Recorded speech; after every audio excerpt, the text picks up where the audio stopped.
இதற்கு தேவையானது சின்ன வெங்காயம், பூண்டு, முருங்கைக்காய், தக்காளி, சுண்டவத்தல், கறிவேப்பிலை. ஒரு 2 டேபிள் ஸ்பூன் நல்லெண்ணெய் விட்டுக்கலாம். இதுக்கு கொஞ்சம் நல்லெண்ணெய் அதிகமாக விட்டால் தான் நல்லாயிருக்கும். சுண்டவத்தலை போட்டு பொரிச்சு எடுத்துக்கலாம்.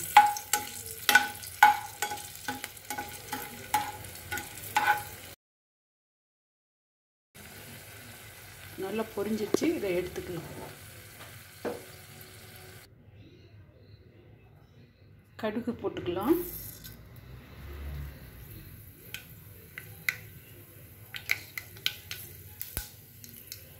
கடுகு பொரிஞ்சிருச்சு, ஜீரகம் போட்டுக்கலாம். அடுத்து வெந்தயத்தையும் போட்டுக்கலாம்.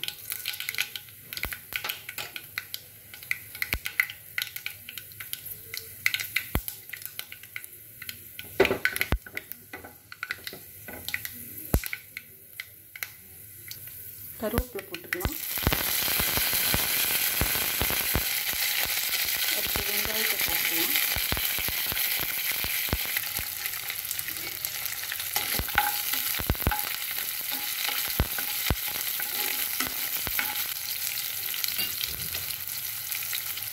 அடுத்து பூண்டு போட்டுக்கலாம்.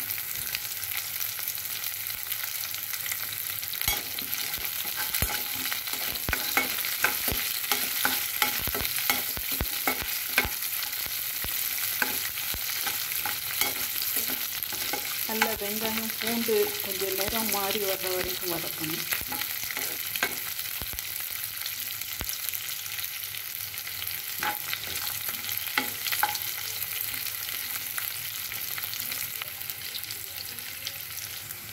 பூண்டு வெங்காயம் நல்லா வதங்கிடுச்சு. இப்போ தக்காளியை சேர்த்துக்கலாம்.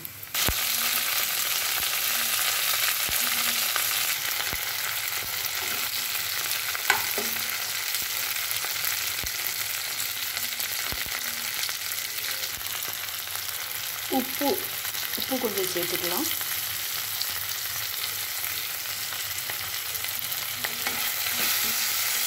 தக்காளி நல்லா வதங்கிச்சு. நம்மளுக்கு முருங்கைக்காய் கட் பண்ணி வச்சுட்டு சேர்த்துக்கலாம்.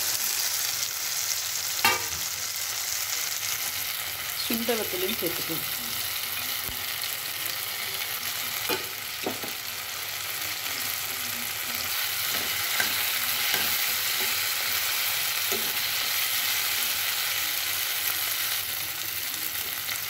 குழம்பு மசாலா தூள் நமக்கு 2.5 ஸ்பூன்லேருந்து 3 ஸ்பூன் வரையும் சேர்த்துக்கலாம். நான் 2.5 ஸ்பூன் சேர்த்துருக்கேன்.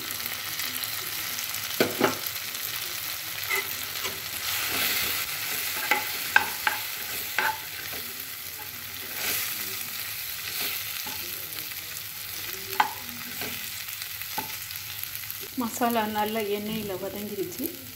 நான் இப்போ 1 டம்ளர் அளவு தண்ணி சேர்த்துக்கிறேன். முருங்கைக்காய் கொஞ்சம் வெந்ததுக்கப்புறம் நம்ம புளிக்கரைசல் சேர்த்துக்கிறோம். மூடி முருங்கைக்காவை வேக விடுவோம். முருங்கைக்காய் வெந்ததுக்கப்புறம் நம்ம புளிக்கரைசலை சேர்த்துடலாம்.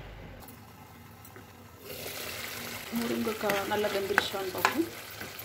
முருங்கைக்காய் வெந்து வச்சு நம்ம இப்போ புளிக்கரைசலை சேர்த்துக்கலாம்.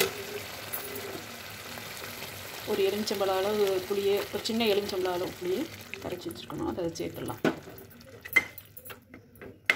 இப்போ நல்லா கொதிக்கட்டும். அதுக்கப்புறம் உப்பு புளிப்பு எல்லாம் செக் பண்ணிவிட்டு இறக்கிக்கலாம்.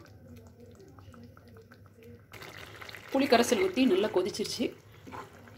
இப்போ உப்பு செக் பண்ணேன். உப்பு புளிப்பு காரம் எல்லாமே நல்லாயிருக்கு. ரொம்ப ருசியாக இருக்குது. நீங்களும் இதை செஞ்சு சுவைத்து பாருங்கள். பூண்டு, சுண்டவத்தல், முருங்கைக்காய் காரக்குழம்பு ரெடி.